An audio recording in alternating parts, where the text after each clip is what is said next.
Hello, আসসালামু আলাইকুম। আজকে আমরা নিয়ে আসলাম একটা নতুন ভিডিও। তো অনেকে মন্তব্য করে পচা ডিম দিয়ে কেক বানানো হয়, সেটা আজকে যাচাই করবো, দেখবো। আমাদের সাথে আছে ইসমাইল ভাই, তো তার কাছে শুনবো বিস্তারিত। আচ্ছা ভাই, অনেকেই বলে পচা ডিম দিয়ে কেক বানানো হয়, না আপনি নিজের চোখে দেখেন পচা ডিম নাকি ভালো ডিম। অনেকে বলে আপনি কেক বানান না, আমরা পচা ডিম মানি না। আমরা দেখা ভালো ডিম দেখা তারপর দেয়া ডিম আনি, আর দেখে আমরা ভাঙি। কোনো পচা ডিম নাই, আপনি দেখতে পারেন, সমস্যা নেই। কেক তৈরি করে কি আপনার নিজেরা খান? হ্যাঁ, আমরা নিজেরা খাই, বিক্রি করি। সব কি আর নিজেরা খাওয়া যায়? এত অনেক কেক বানাই।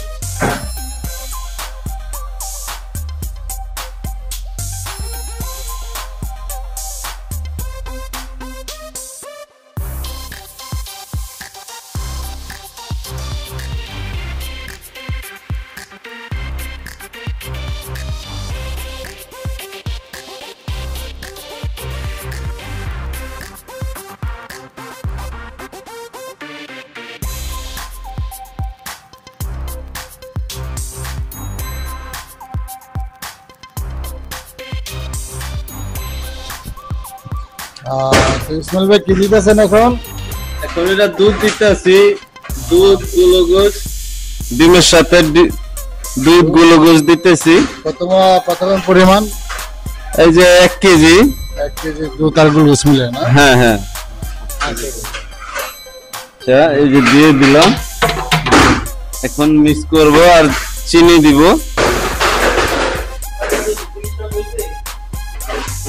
দাদা মানেটা কি কেক অনেকদিন ভালো থাকে নাকি?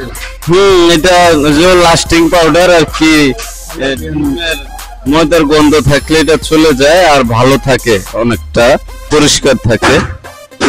তাই? আচ্ছা ঠিক।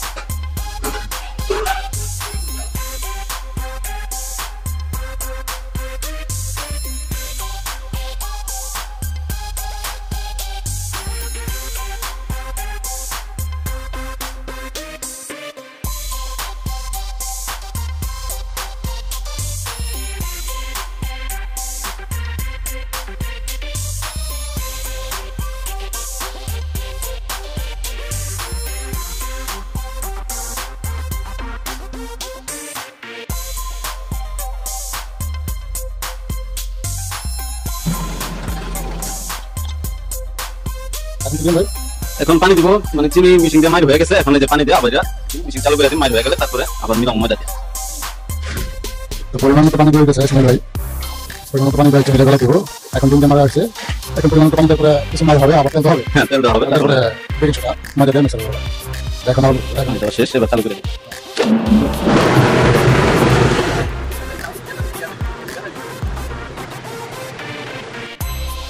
কি দিতেছেন এখন? এগুলো তেল দিতেছি ভাই, তেল দিয়ে আবার স্টার দিমু, তেল দিয়ে আবার মিক্স দিয়ে তারপর ময়দা দিয়ে মিলামু।